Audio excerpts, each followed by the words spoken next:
Welcome back, you guys. So, this was actually yesterday's meal, and everything just kind of went to caca, and so I never finished filming the rest of this. So, what I'm doing is I have a tri-tip roast. I'm going to put it on the rack so air gets completely around it. I made fried potatoes and green beans with it. And so I'm just going to rub it down all sides with, this is Pappy's prime rib, which is really good. And so then at one point, the meat was actually flaming on fire because I went to go check on Lex and the broiler was on. But dinner was salvageable. This small roast was perfect for all 6 of us, and it worked out. Let's just say dinner that night was interesting, but it was good. And then I will show you what I ended up making the next day.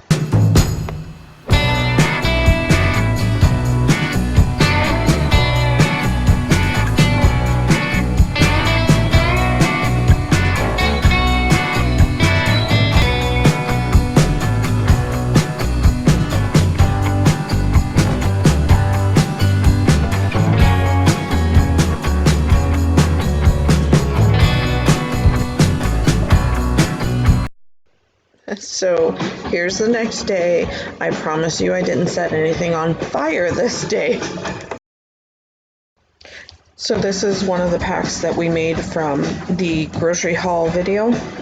And I'm telling you what, it took 2 hours for this to defrost. If you're going to freeze your ground beef, this is the best way, and it's stackable that way. So I'm just going to brown this and then drain it off. We are having burritos for dinner. This day ended up being a really long day, a really stressful one, which I did more of a vlog style to kind of let you guys know what went on. That will be in another video. But I was emotionally and physically drained, and so I like to hold myself accountable, still cooking dinners for the kids. And so I want to keep on pushing myself to do that. Not to the point where I'm too hard on myself, because I don't think that's good either. But we are, I hate to say it, struggling because of rent and electricity and everything and what have you.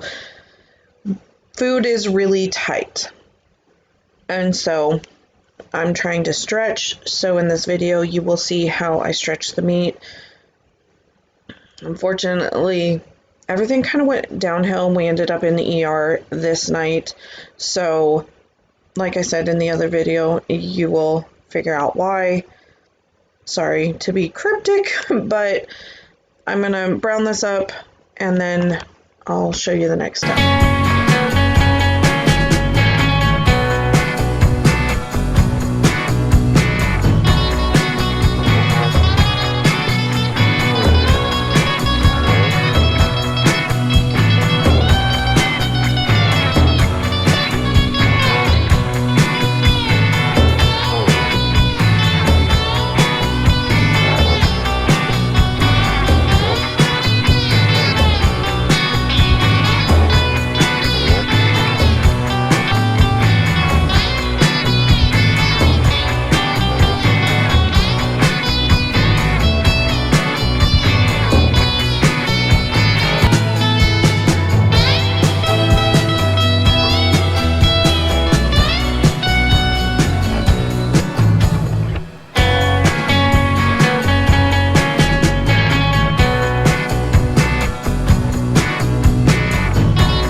So I'm getting everything chopped up on top of it, but the burner is still on. I kind of want to warm up the black beans.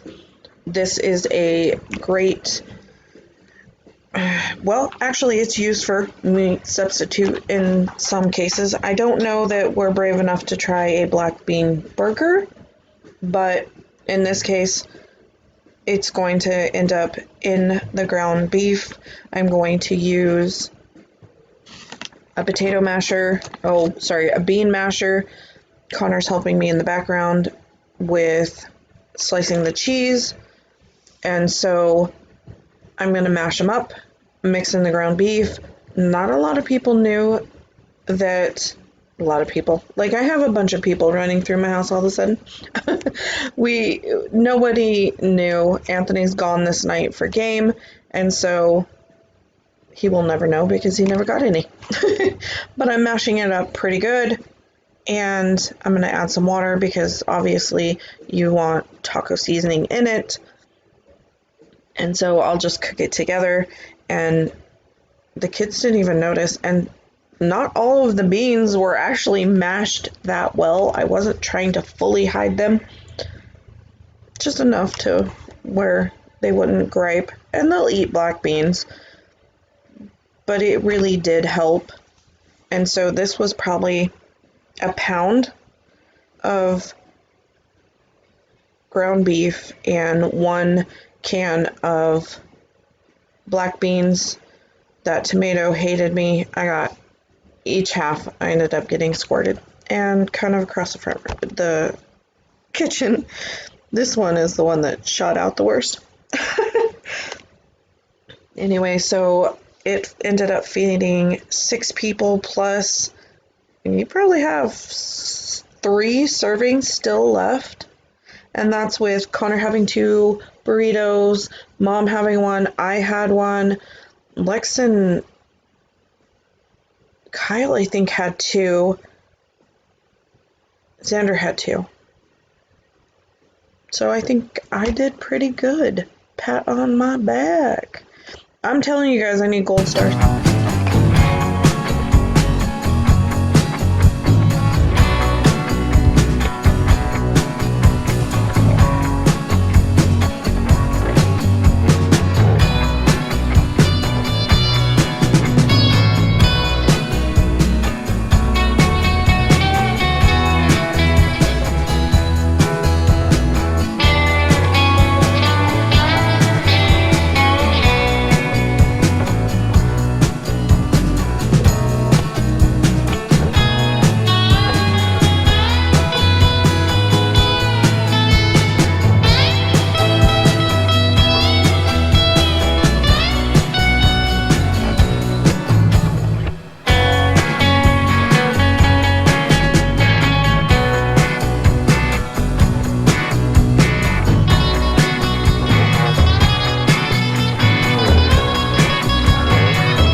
And this is what it looks like at the end. I need to add a little more water.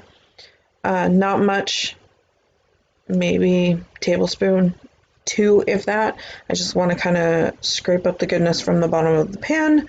And then we're going to put everything in bowls, what isn't already in containers, get it on the table. I'm going to pop a pack of flour tortillas in the microwave, and they will be warmed up for dinner. Thank you for joining us, and we'll see you next time. Love you.